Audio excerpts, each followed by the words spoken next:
Hello once again, all my fellow patriots and you filthy and ever more disgusting leftist stalkers out there. Welcome back to my channel. My name is Angela Box. You're watching Angela's Soapbox, where I say what you are thinking.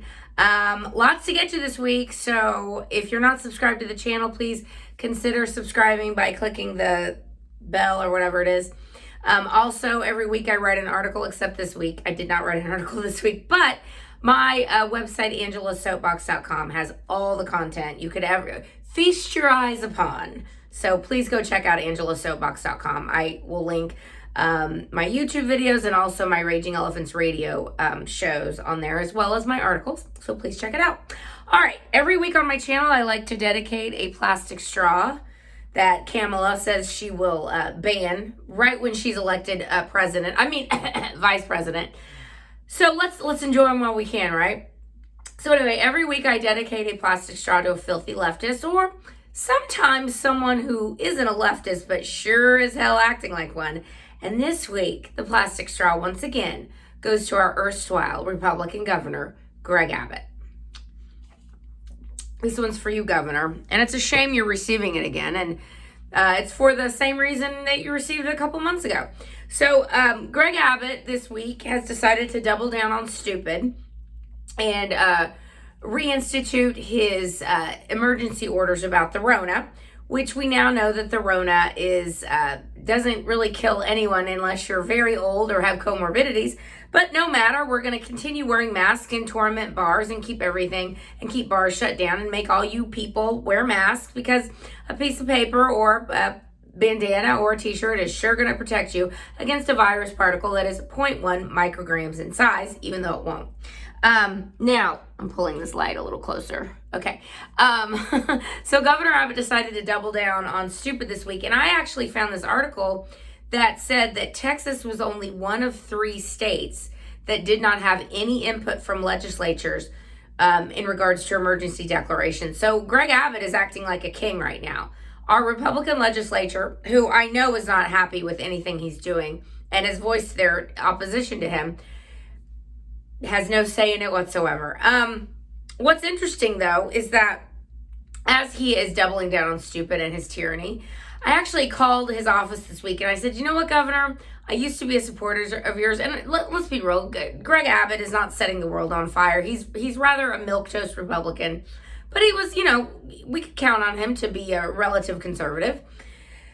But I said, why in the world are you sucking up to people who will never vote for you and stabbing people in the back who would?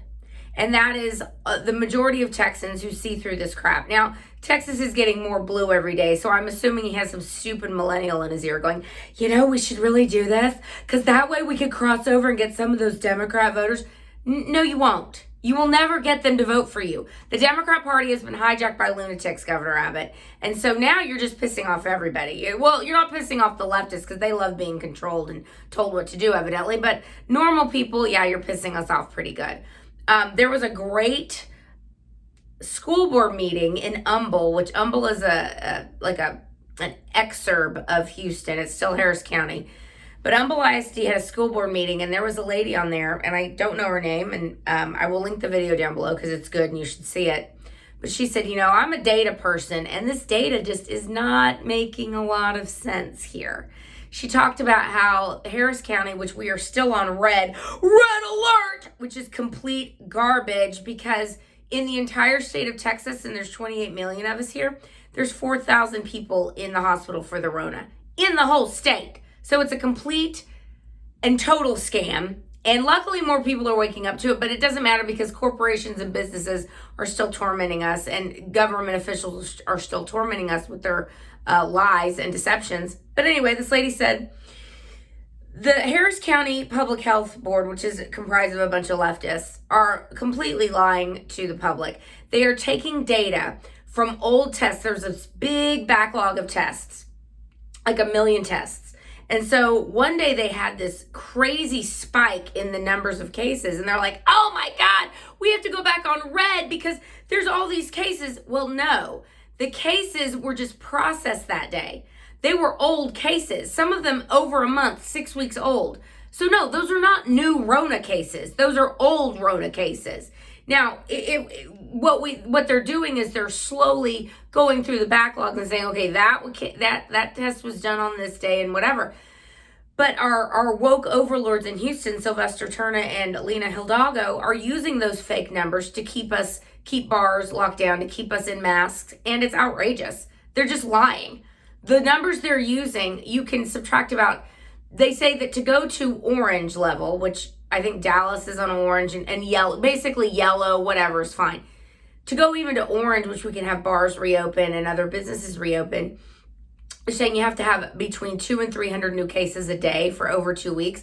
Well, we've met that, except that's not the numbers they're counting. They're counting these old cases as new cases. So they're like, oh my God, we have 1,000 cases a day. Even if we have 1,000 new cases a day, so what?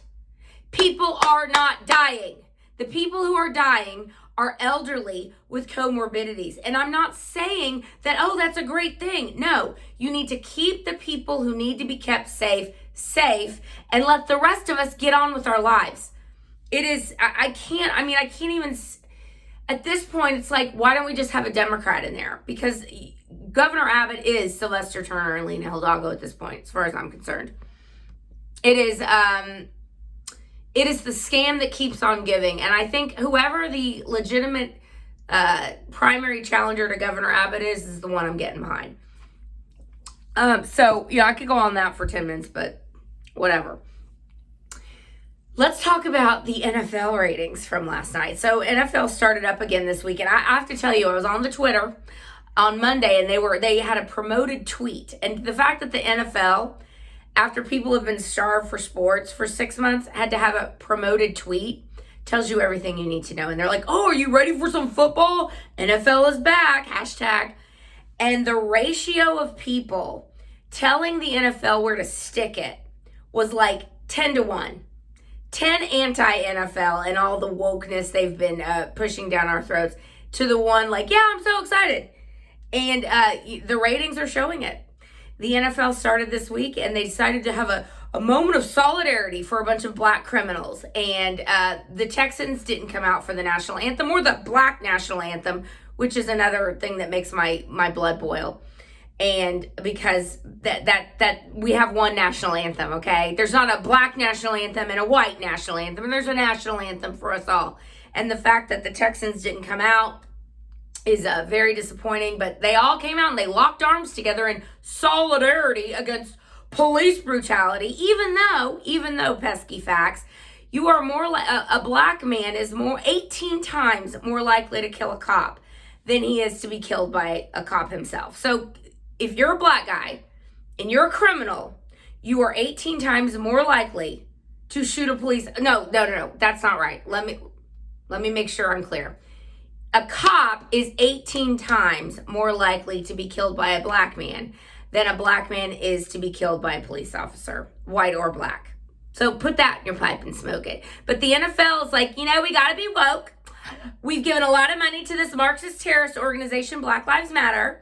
And evidently everyone agrees with Black Lives Matter, right? Because, don't Black Lives Matter? Are you a racist? Are you a racist? Are you a racist? So the NFL has gone along with what all the other woke sports have done, and they're gonna go down in flames too. And as long as they want to keep doing this, as long as they want to follow the human muppet Colin Kaepernick off the cliff, America's not going to be with them. In fact, America booed the hell out of him last night, and the ratings were down about 15 to 16%. So keep it up, guys, keep it up, because when people can go back, and only about 10% of the stadium was filled last night, and they were even having trouble selling those tickets because America knows what you're doing, Black Lives Matter, and we see right through it. See, now the NFL and Roger Goodell, who said we're just gonna have to cultivate new audience members because this is so important to us, and to stand with our players, our woke pampered millionaire players who got out of the hood because of football, but everyone's oppressed and racist. If Roger Goodell wants to do that and try to cultivate a bunch of new NFL watchers, good luck, because I don't know a lot of patchouli smelling hippies and rioting Black Lives Matter and Antifa pieces of garbage. You're going to get to watch your little football game, but go ahead, keep insulting most of America, and we'll see where that gets you. Speaking of insulting most of America, and the cannibalization of the left that keeps continuing, it is so delicious. A few years back, Oscars, which nobody watches anymore because they're irrelevant and woke and annoying and stupid, and everything is CGI and formulaic, and, everyone's a racist shoved down your throat, and every identity group has to be represented. I mean, I'm so sorry. I would have seen your movie if there was like a gay Muslim transgender panda in it, but I didn't have it, so I felt triggered, and I didn't want to watch your movie. But anyway, so the left has done the Oscars so white hashtag and tried to shove their social justice down the throat of artists. And back in the day, remember the great days of movies like the 70s and even the mid 90s when that independent movie boom was going on, like movies like Fargo. And there was a 1 year that had all independent movies and one big budget movie. And of course the big budget movie won the best Oscar. But for a while there was some really good stuff. Obviously the 70s, that a great style of cinematography and the grittiness and the drama. And now it's just, again, CGI and rote, stupid, formulaic sequels and superheroes and, even everyone loved Game of Thrones. I'm like, I cannot get into this. It's too much CGI. I'm out. But anyway, the Oscars have now cannibalized themselves, and they've decided that to get to be nominated for the Black Oscar, the Best Picture Oscar, you have to have a certain level of inclusivity with people of color and the LGBTQXYZ community, or you're not going to be considered. So, I guess Tyler Perry's out of the running because he only has black people in his movies. But somehow I think that that's not the inclusivity they're talking about. Like Black Panther last year, which was nominated for Best Picture, which I did not see because it just looked like another CGI woke mess to me, but it got nominated, and I guess that picture wouldn't have been included in their new inclusivity, but it would. So it's just white people that are being singled out for torment and torture. But it is funny because I have to laugh because these people have brought it upon themselves. They've wanted this, so enjoy the bed you've made, you filthy leftists in Hollywood. Enjoy it, because nobody watches your crap anyway. The industry is so, talk about diversity. You can, I have 14, 15 shows on Netflix and Prime I'm never even going to get to. And these are good shows, like decent quality shows, like from overseas or, Netflix originals or Prime or whatever. And they're really good shows. There's nothing like the bilge Hollywood is churning out, but I'll never even get to them. So what makes Hollywood think that we're going to watch your BS? We're not. It's just going to be a smaller and smaller circle jerk every year at the Oscars until there's like 20 people. I'm like, yay, Best Picture goes to this guy. And everyone's going to be like, I've never heard of that movie. So Oscars so woke, keep it up. And finally, two stories that the mainstream media has shoved upon us in the last week to try and destroy President Trump. It's not going to work. It's not going to work. Look, if the reaction from normal America this week to the NFL is any indication, I think President Trump is cruising to a landslide, which makes it so imperative that if you do get a mail-in ballot, do what Trump said. Just go send it in, and then on election day, go stand in line. That's what I'm going to do. Harris County has now been given the okay to do mail-in balloting. So that's what I'm going to do. I'm going to send in my stupid mail-in ballot that I didn't request. And then on election day, I'm going to go wait in line for as long as it takes to crawl over broken glass to vote for President Trump. But the Atlantic article, the author Jeffrey Goldberg, with the article that says President Trump was calling our soldiers losers and suckers, which is so outrageous. Excuse me, considering all that President Trump has done for our veterans and how much he loves them and how much he actually gives a crap about them, so he doesn't want them dying or getting their legs blown off in a pointless, endless war. He actually does care about our soldiers, unlike the deep state people who sees these soldiers as pawns on a chessboard to just move around wherever they want. He actually does care. So that story's been completely debunked. And even Jeffrey Goldberg is like, oh, it's possible it might not be true. Whoopsie. We had a whole week of BS planned, but it turns out that nobody corroborated the story at all. In fact, just the opposite. And then, of course, the other day, Bob Woodward, when investigative journalism is so dead, and Bob Woodward is such a dinosaur and doesn't do any investigative journalism. Nobody does anymore unless you're on the right and your name is like James O'Keefe, Sarah Carter, or John Solomon, or a few others. Andy No on Twitter documenting the Antifa riots. Daily Caller, Gateway Pundit. But there's not any investigative journalists on the left. They're just a bunch of gotcha artists. And Bob Woodward thought he had a big scoop and thought he caught Trump on tape saying, well, I'm going to downplay the Rona pandemic because I don't want to panic people. Well, that isn't a scoop because Trump said that from the beginning. He said, it's serious, but I don't want to panic the American people. There's no reason to do that. And Bob Woodward was like, oh, he lied to the American people. And Joe Biden in his stupid mask on a teleprompter to say 4 words. Oh, he's unfit. He lied to the American people. No, President Trump has said from day one, I do not want to panic the American people. It is the left who has panicked the American people. Trump shut down the border with China. He was called a racist for that.